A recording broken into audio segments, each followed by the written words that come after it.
परम पूज्य गुरु जी ब्रह्मलीन श्री दीनदयाल महाराज की जय। समस्त सुंदर साथ की जय। Let's say the prayer. सच्चिदानंद रूपाय विश्वोत्पत्त्यादि हेतवे तापत्रय विनाशाय श्रीकृष्णाय वयं नमः। मूकं करोति वाचालं पङ्गुं लङ्घयते गिरिं यत्कृपातमहं वन्दे परमानन्दमाधवम् परमानन्दमाधवम्। कृष्ण कन्हैया लाल की जय।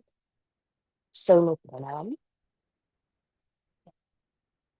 In the last class, we started off doing the fourth chapter of Shrimad Bhagavatgita. And as we know, the fourth chapter was talking, I'm just giving a review of what we did in a nutshell. It is called the Transcendental Knowledge. And in terms of Gita, it's called Jnana Karma Sannyas Yoga. So basically, Shri Krishna started off by saying that I have given this transcendental knowledge at the beginning of the creation to Vivaswan. And he names a few kings. So Arjun's question that how come you had come during the start of the creation? You are my friend, you're my Sakha. I'm seeing you right here. So Shri Krishna said, it is through my Yogamaya Shakti that I keep manifesting myself. And then he mentions about his divine incarnations. He also mentions that whenever dharma or righteousness is hampered or affected, and when saints are caused with affliction, that is when I come to their rescue. I take different forms. So he says to Arjun that I take several divine forms on this earth. So, explaining that, he also emphasized on the faith, the Shraddha that we should have for this transcendental knowledge so that we can also get this through Sri Krishna. So he was explaining it to Arjun that you need to have that much faith, that much surrender and submission to your Guru so that your Guru will make sure that I will have to serve my disciple with this transcendental knowledge. So he says, Shraddhavan labhate jnanam. Only the one who has the Shraddha, who has the faith, will be able to accept and absorb this knowledge in the heart, without which it will drain from the heart. So Shraddha is extremely important. What is Shraddha? The very fact that the Lord is there, He exists, that feeling in us, that firmness of His being there in our life or in this universe is Shraddha. So when you have the Shraddha towards His knowledge, that amounts to you becoming able or eligible to absorb this transcendental knowledge. So this is what he was talking about to Arjuna, that how one should accept this knowledge of the Bhagavad Gita. Then further, he also started explaining the love that he has for all his devotees. He made us understand that although the devotees may worship me with different and various motives, some may worship for getting wealth from him, some others may worship due to fear that we should worship the god, Otherwise, he will punish us. So many factors are there which make us worship Sri Krishna. But Sri Krishna says, the one who worships me with knowledge as well as love, that devotee is the one who pleases me the most. And he says, when a devotee worships me, the same way I reciprocate. Someone who is worshipping out of fear, I will only give him partial grace. But the one who worships out of his love and devotion, surrender, then I will give him everything that he wants. So, having explained all this, he also mentioned about when people worship the celestial gods and when people worship Sri Krishna, what is the difference between both? So, dear friends, I had discussed that celestial gods are those, for example, those who take care of the sky element, the fire element. There are 5 elements. There are gods for every element. Similarly, in this entire universe, there are so many other small or large things which have to be taken care of. So many elements are there. So every element is being looked after by a respective celestial god. And those celestial gods get their power from the Trinity, Brahma, Vishnu, and Shivji. When people worship the celestial gods, with their limited powers, they see to it that they fulfill the wishes of the people. And with their power, they bestow that thing upon the people. However, I had also mentioned that although the worship of the celestial gods or getting something through them is easy, but at the same time, if one is looking for liberation, which is a long term goal, that liberation cannot be given by the celestial gods because it can only be bestowed by Sri Krishna himself. So, dear friends, we were understanding that all the celestial gods, whosoever are there, they can give us the short term things, they can give or fulfill our material wants. But for seeking liberation, we cannot rely upon them.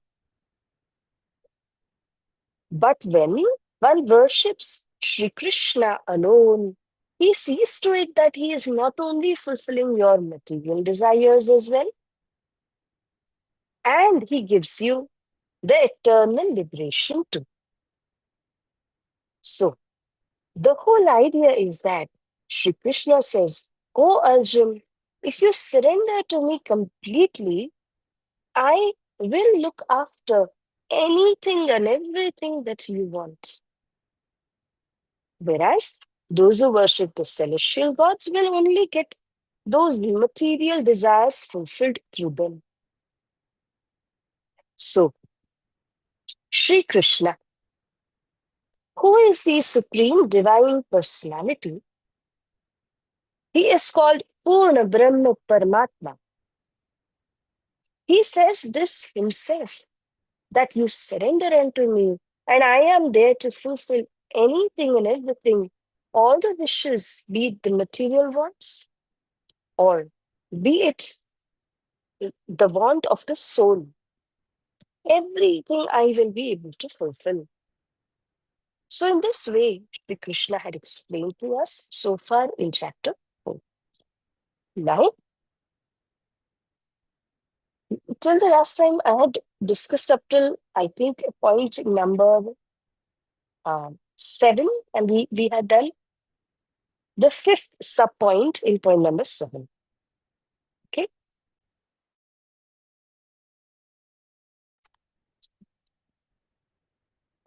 Now I'm going to proceed with the sixth point here. It says four occupations created by Sri Krishna. Now let me just give the material, the content to you all also. Just allow me a moment.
Are you able to see it? Now you all can see the four occupations created by Sri Krishna. Sri Krishna in this chapter is trying to explain actions or karmas. And therefore, he says, he's talking about what did he himself do. Dear friends, Sri Krishna, even though he has created this entire universe, but he is not at all being attached to the fruit of creation. He always remains untouched. He always remains separate from whatever is happening in the universe. He is not attaching himself to it. And therefore, Shri Krishna says that I have not only created four occupations in it, but I have actually created the entire universe. However, whatever the creatures do inside the universe hardly affects me. There is no impact whatsoever. Now, I will try to explore this point after discussing the four occupations created by Sri Krishna. So, he mentions that there are so many categories of people, and therefore, every person cannot do the same job. આપણે ગુજરાતીમાં પણ એક કહેવત છે કે પાંચ આંગળી સરખી નથી હોતી. So every category of people have to be given their kind of job.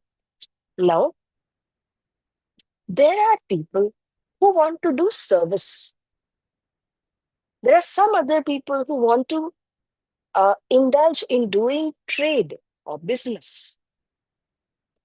There are some others who want to fight, whereas fight for good, for protection, for defense. Whereas there are some others who want to seek knowledge and spread knowledge. Keeping all these things in mind, the four occupations which were created, as we can call them, the caste system, starting from the lowest, were called as the Kshudras. These are the service class people who want to offer their service. Now, what is service here?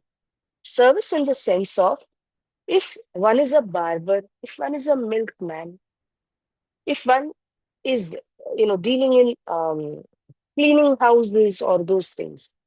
So they were termed to be the ones who will give service to the upper classes or the high classes of the society. Therefore, they are called the ones who will do service to the others.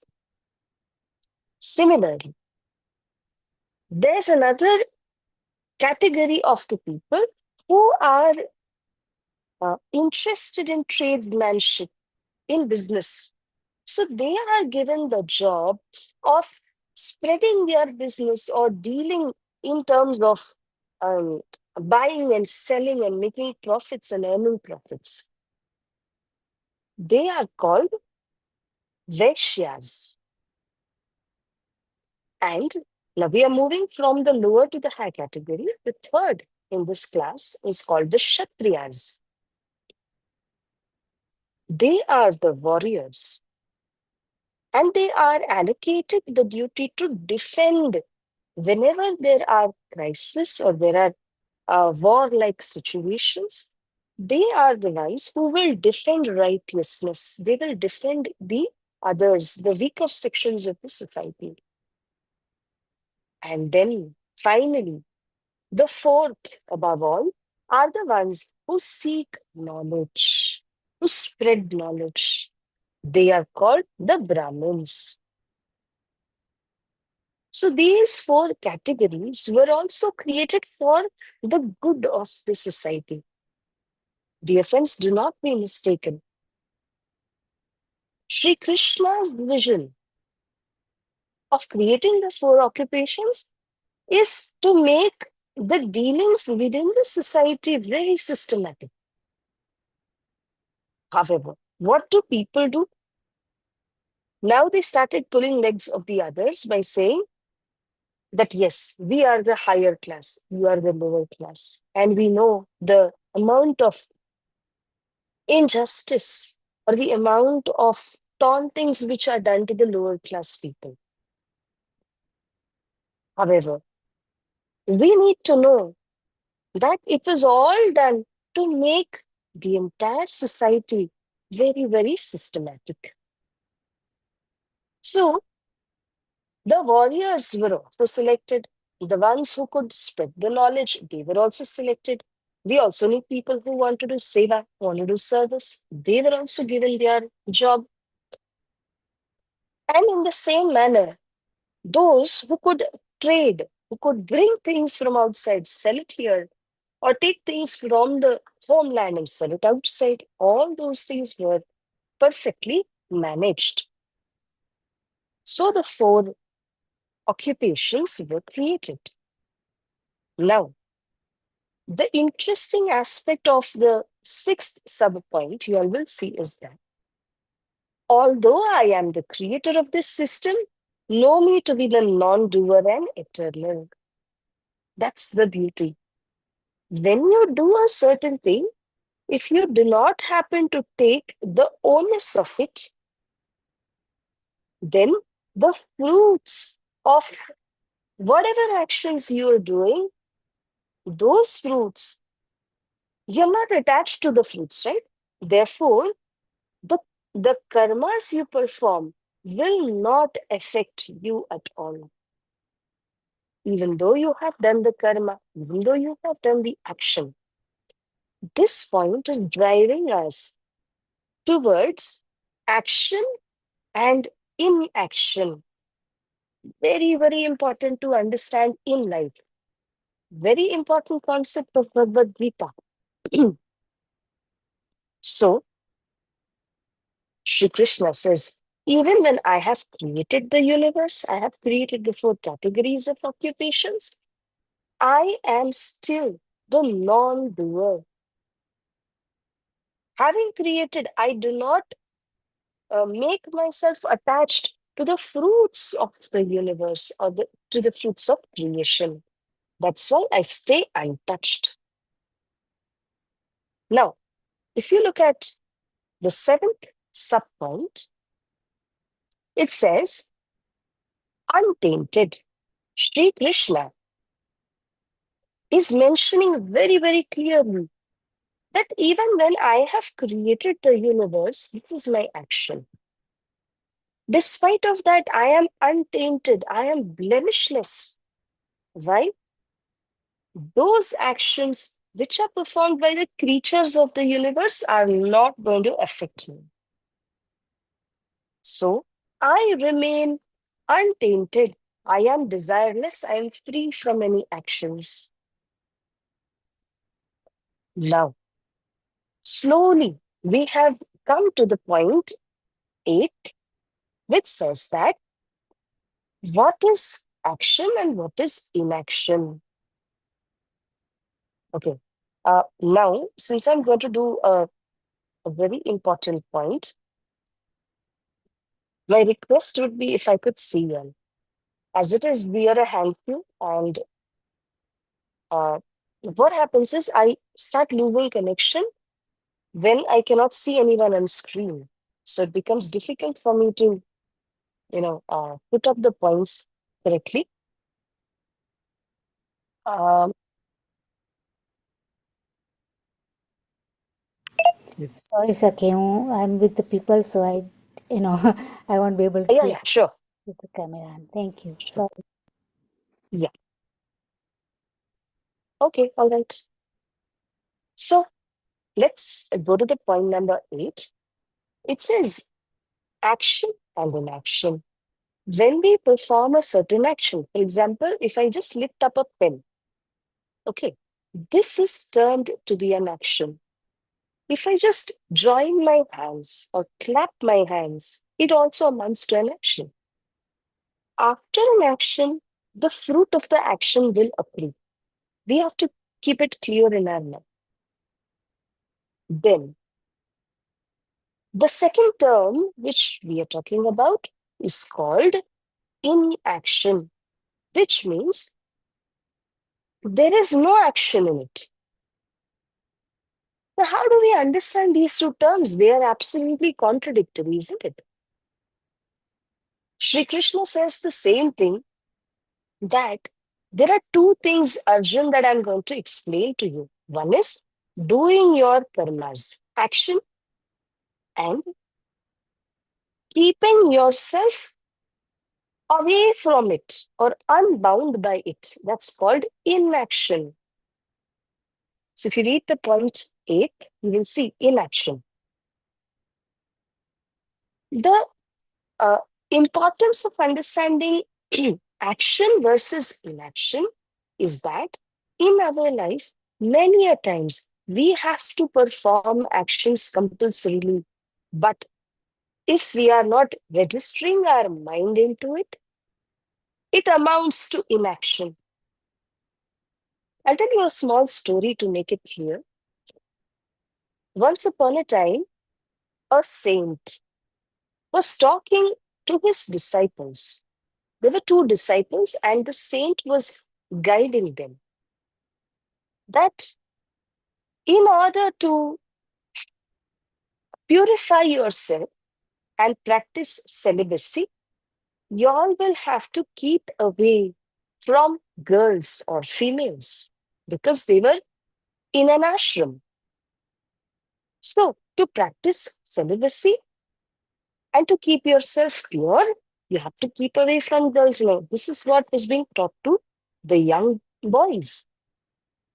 And very soon they began to take a walk with their guru. So, as they were walking after the class, after the teachings were imparted, they came to a spot where a river was flowing. And what do they see? A young girl was drowning in the water,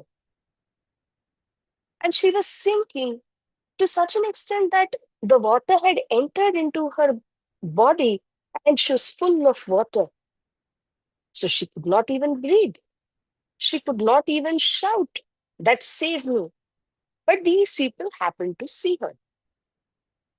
A few moments back, the Guru had taught his disciples that keep away from females, practice celibacy. And just a few moments after talking to the disciples, this is what happens. They see that a female is drowning in water. So, what are they supposed to do in such a situation? The Guru jumped inside the water. He saved the girl. Not only that, after saving her, he started doing all those things which were necessary to bring her back to life. I'm sorry. He started giving mouth to mouth respiration. He started rubbing her hands. And all those things he started taking care of. And both the disciples were wondering that Abu Guruji was just now teaching us. You have to keep away from the females to practice celibacy. And what is he himself doing? And when the girl came back to consciousness, she was normal, so she left. Now the saint had nothing to do with her. But whatever actions that the saint performed to get her back to life, were those actions, or will we term it as inaction? Now let me tell you that although is an action, but there is no corruption in the mind of the saint, isn't it? Because of which, even then, he happens to rub the hands of the girl or give her mouth to mouth aspiration to save her life, to pat her back, whatever actions he did, there was no sense of touching the girl, or there was no sense to entangle with her, but he only did it to save her, isn't it? So even in the action performed by the saint, the mind, the senses were far away from it. They were not entangled, and that is why that action of the saint is called inaction. So, dear friends, what is inaction? If you try to understand very deeply from this, we get a message. Whenever your mind and your senses are not involved in whatever your hands or legs are doing, it makes a huge difference. Try and observe this.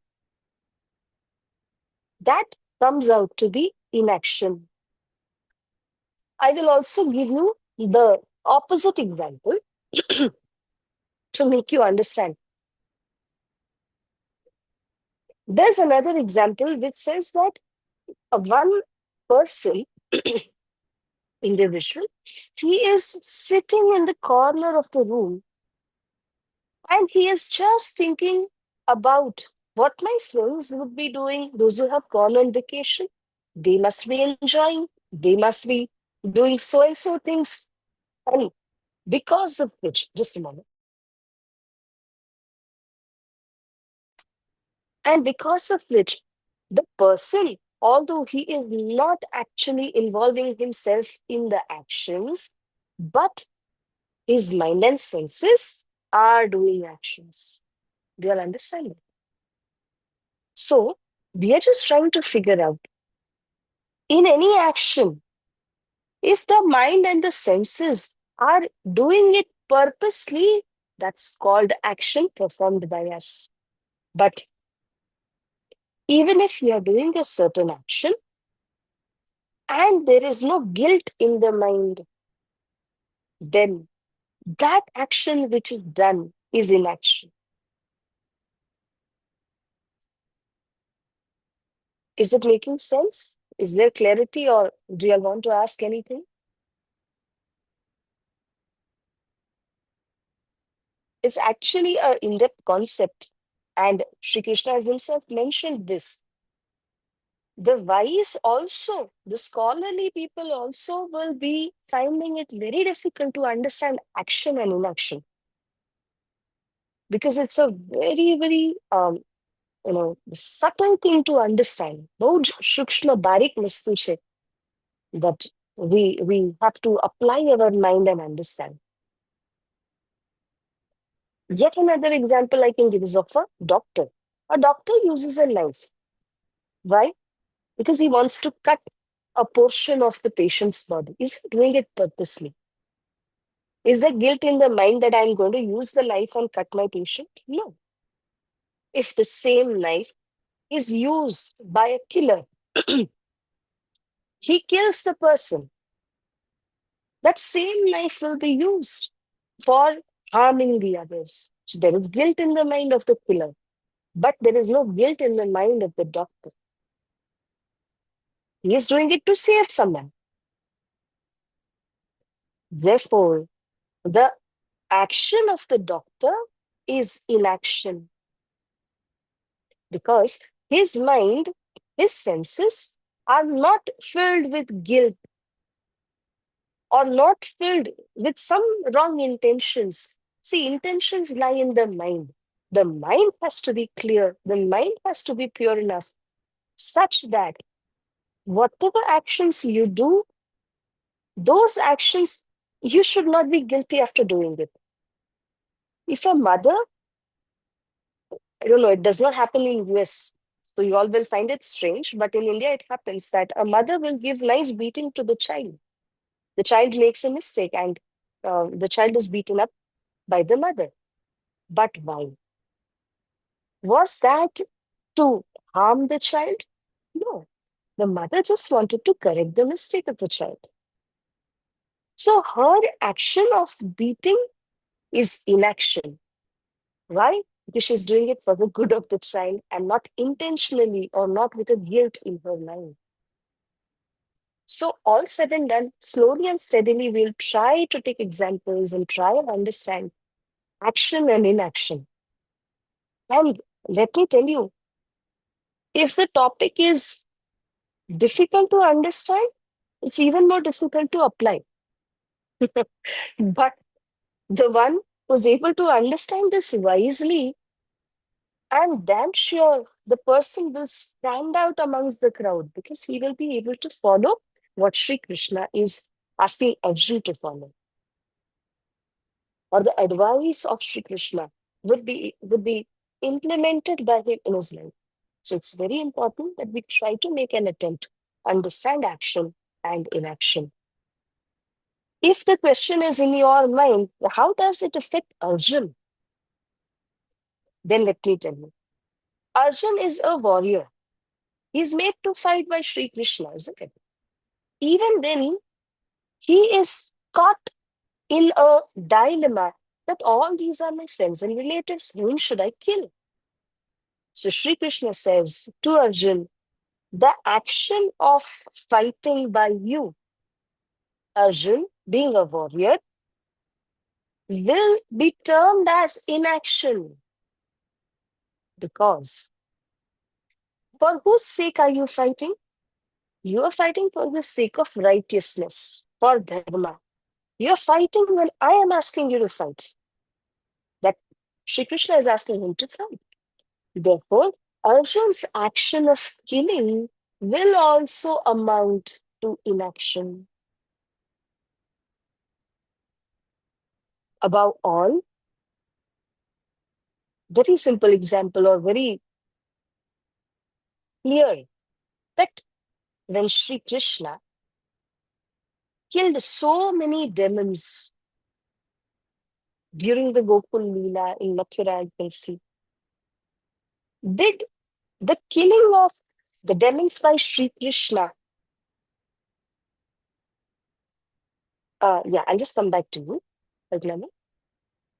Does the killing of Sri Krishna amount to actual killing? The action of killing is done, but not with a guilt in the mind that I should kill somebody. Rather, the intention is that Sri Krishna wants to liberate them. So, therefore, even when that action is done, it amounts to inaction. Right? So, this is action and inaction. One question, is it also called karta and akarta? Yes. Karta, yes, you're right. It is called karta akarta. Karta matlab doer. Akarta is non-doer. This now, as Sri Krishna mentioned to us, I read it somewhere in the sixth, seventh point. I am the non-doer. I am the akarta.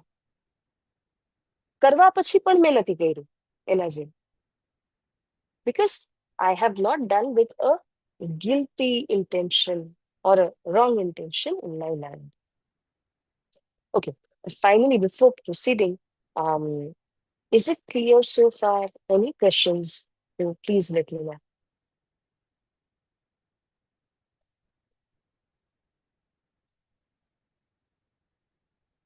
Yeah. Okay. So I'll proceed. I'm reading point number 8. Even the wise are confused in determining this. Now I shall explain to you the secret of action, by knowing which you may free yourself from material bondage. Look how he is driving Sri Krishna. The thought process that he has created is amazing because, firstly, he talks about action and inaction. He gives us those examples. Now he is saying why I was trying to explain action and inaction. Because if you understand the difference between the two, you will be freeing yourself from bondages. Now the question comes, Kevirite, how come? Most of you all, I can see, there are mothers also who are joining here. If you happen to scold your child or beat your child, thoda sa, a little bit, is the intention faulty, or you're doing it because you want your child to be a perfect individual in the life, to correct their mistake, isn't it? Now, if there is a guilt in your mind that I have scolded my child, I have beaten my child, that guilt should not arise because you have to be clear in your mind, I have done for the good of my child. You understand? The action remaining the same, but if the thought in your mind changes, I have done it for the good of my child, the beating or the scolding action will not bind you. So even when you have beaten the child, you have scolded the child, that beating or that scolding action will not give the fruit of that beating scolding because you have done with the intention of correcting the child. That obviously does not mean that we take liberty to beat the child or scold the child every time, but in important situations, yes. Similarly, any such actions that we do, maybe uh, not to our child, as an individual, we may have to scold somebody else, we may have to talk to somebody else for the good of that person. If there is no guilt in your mind, and you know very well that I am doing it for the good of that person, then whatever action, like scolding or anything which you have done, will not bind you. You can just imagine the way you think will give you the fruits. So, when you are clear about action and inaction, your thought process will change. And then you become free from the bondage of karmas, the actions. Otherwise, actions really bind us. Actions, or I should say, the fruit of action really bind us. If a mother thinks I have beaten or scolded my child, I've done something wrong, thinking that gives you the fruit of that wrong action, isn't it? And when that wrong action is, you have the guilt that I have done a wrong action. So when the fruit of that wrong action accrues, you will have to bear it, endure it. But when you're doing it with a correct or a good motive, then the fruit will accrue accordingly. So Shri Krishna says that the one who understands action and inaction, he will be able to free himself from the bondage of karmas. જેમ હમણાં તમે કહ્યું અકર્તા, the mother becomes the akarta. She becomes the non-doer despite of doing the action. I know it's difficult to understand, and I expected that it will be difficult because it's a very in-depth concept, all said and done. So we have to churn, we have to think over it. But even in between, if you all feel like asking any question, please go ahead and raise your hands, or you can just ask your questions. I'll just proceed to the next point. You must understand the nature of all three. Now, what are all three? Here we are talking about the three types of actions One is the recommended action. Second is the wrong action. The third is inaction. So, you all can see in point number 9, recommended, wrong, inaction. Three types of actions are there. What is a recommended action? The wise people, the saints, in the doctrines have mentioned the do's and the don'ts, the protocols of whatever we are supposed to do as a mother, as a father, as a daughter, son.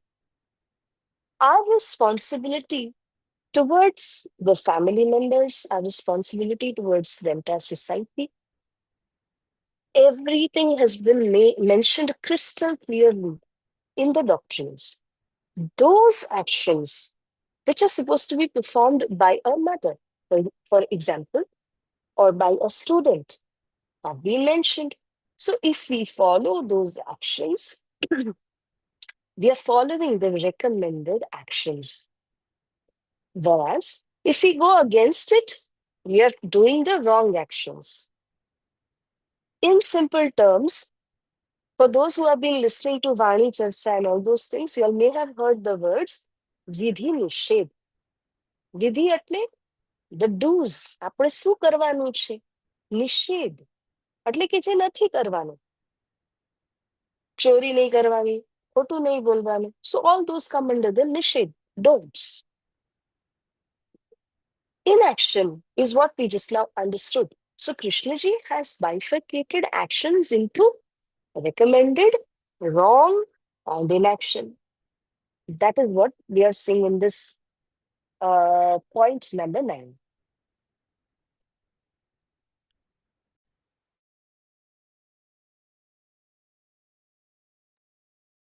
Yeah. Now, as we proceed to point number 10, which I have to give you just a minute. I'll give this point and then we can have it a day today.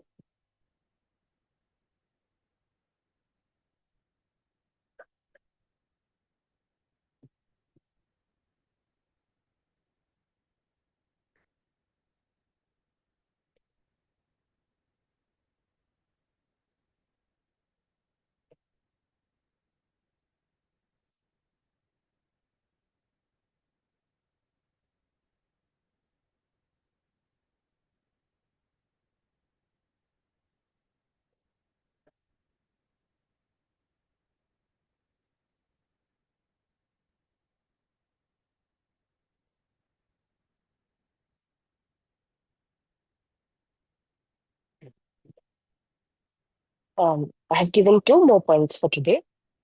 Let's look at the point number 10, which says that those who see action in inaction and inaction in action are truly wise among humans.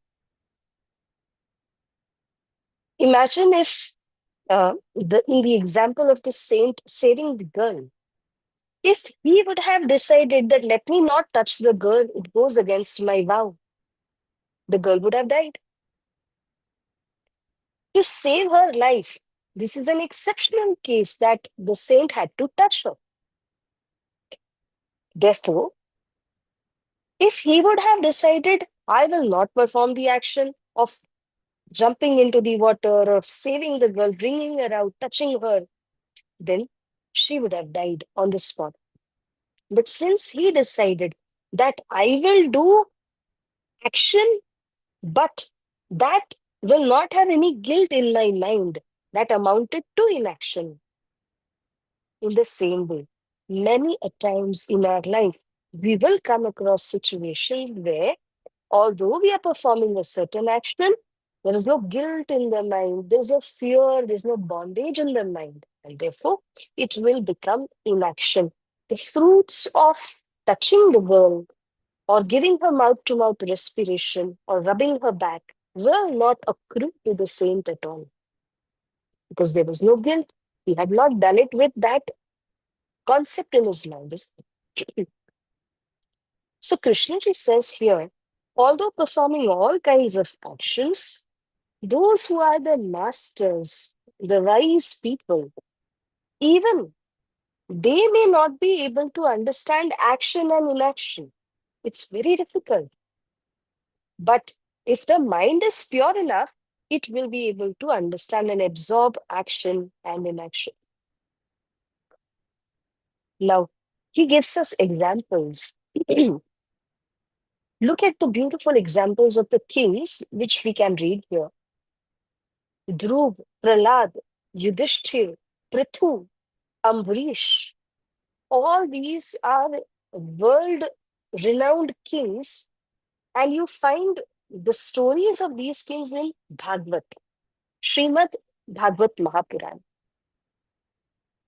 A few months back in US, our Michigan temple, we had the Bhagavad Katha, which was being done by Lakshman Devji Maharaj. I'm just trying to correlate to give you what is Bhagavad.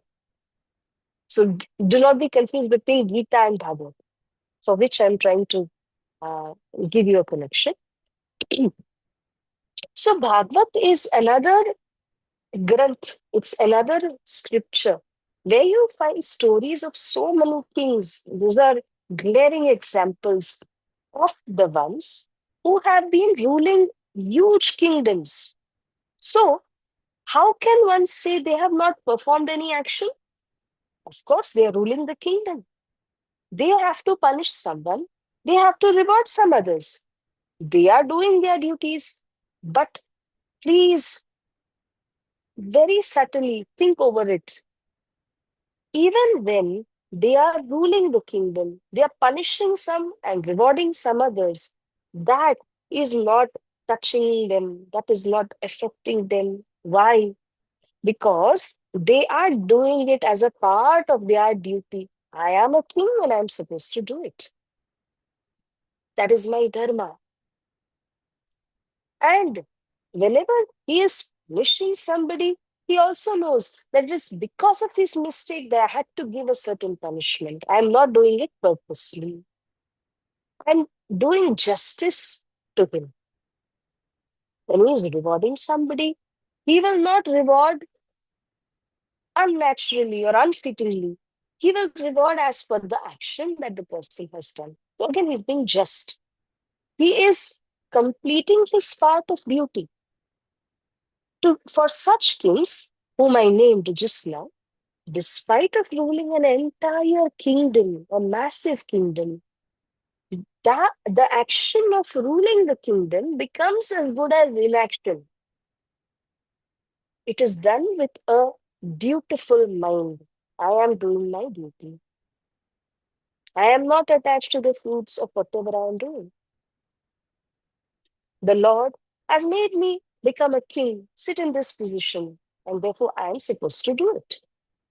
That attitude,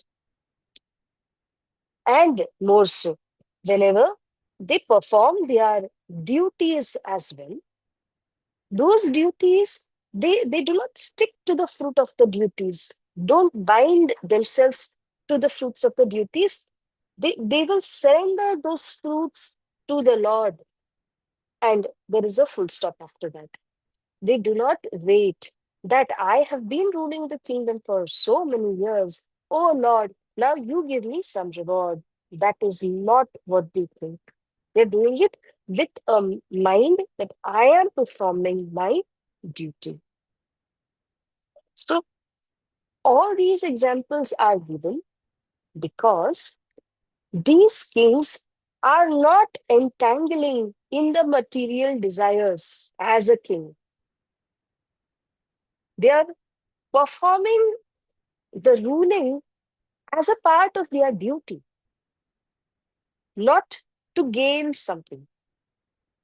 So, that mindset of the kings is what we are supposed to look at, understand. We are not kings, whoever we are in our life. Maybe be a housewife, a student, a doctor, a teacher. Whatever we do, please do it with the concept it is my duty to teach. It is my duty to look after my children as a housewife, as a mother, to look after the family members, of course. So, When you have that concept, I'm doing it out of my duty, the fruits that arise will not bind you. If the fruits bind you, then you will have to endure the good and the bad fruits, both. Therefore, it is advised by Sri Krishna. I am not the speaker here. It's Sri Krishna talking. I am just trying to convey the teachings where Sri Krishna says that if you observe these principles that I am teaching you in your own life, whatever amount of actions you have to do, they won't bind you. You're free from it. You're the non doer, you're the akarta. So, this is very important. Otherwise, what Arjun is asking Sri Krishna here is that so many actions we do, so many fruits will bind us. How do we stay away from it? This is the answer to that. So, I know it's really in depth, but God bless us all to, Raji may bless us all to be able to understand this. The final point for today is the enlightened sages, all those persons wise, whose every action is free from desire for material pleasures. So please do not uh, aim to get material pleasures as the fruits of your actions. Leave it to the divine. Leave the fruits to the divine. Whatever he wants to give, he will give. He will not be unjust, first of all. He won't be partial. But if we leave it to him, then he will give the best of the fruits and not what we think is the best. So that much Shraddha and faith, trust should be there within us towards the divine that he will give us the best of the fruits. So do not ever perform the actions for fulfilling the material desires. Always do it with a dutiful mind. I am so and so in the house, I'm so and so in my office or business, and I am supposed to perform these duties. So that will not bind us even when we perform so many actions. Otherwise, एक श्लोक कीधो છે આમાં ગહના કર્મણો ગતિ. ગહના is very deep. કર્મની જે ગતિવિધિ છે, it is very deep. You cannot understand કર્મસ. તમે કરો એટલી વારમાં તો તમારું તમે વિચારો એટલી વારમાં તો એ કર્મ થઈ ચૂક્યું હોય તમારા હાથમાંથી. So we cannot think and do the karma, right? But the philosophy should be clear in the mind that do not get attached to the fruits of the actions. This is what it actually means. And I would request, please churn over, think over these concepts. Wherever there is even the slightest of doubt or any uh, need to further explain any particular topic, please let me know so that we can discuss either personally or in our Zoom meeting. So, with this, we can conclude today's session. There are a few more points which I will be doing in the next class. And although I can understand this deep, but it's really important and worth applying in the life. So let's say our prayer. Uh, Shri Krishna Sachidananda Paribrahma Purna Paramatma Shri Krishna Sachidananda Paribrahma Purna Paramatma Shri Krishna Sachidananda Paribrahma Purna Paramatma Sri Krishna Sachidananda Paribrahma Purna Paramatma Sri Krishna Sachidananda पार ब्रह्म पूर्ण परमात्मा, इसी नाम को भजे भज के सदा सुख देहि आत्मा, इसी नाम को भजे भज के सदा आनंद योगी आत्मा, सदा आनंद योगी आत्मा। कृष्ण कन्हैया लाल की जय। बताने प्रेम प्रणाम and शुभ रात्रि। Please take care. प्रणाम। प्रेम प्रणाम सर्वे सुंदर साथ में, प्रेम प्रणाम सखी जी। प्रणाम प्रणाम सखी। प्रणाम। प्रणाम सखी, प्रणाम। प्रणाम मैम, प्रणाम। प्रणाम गुरुजी। प्रणाम। प्रणाम।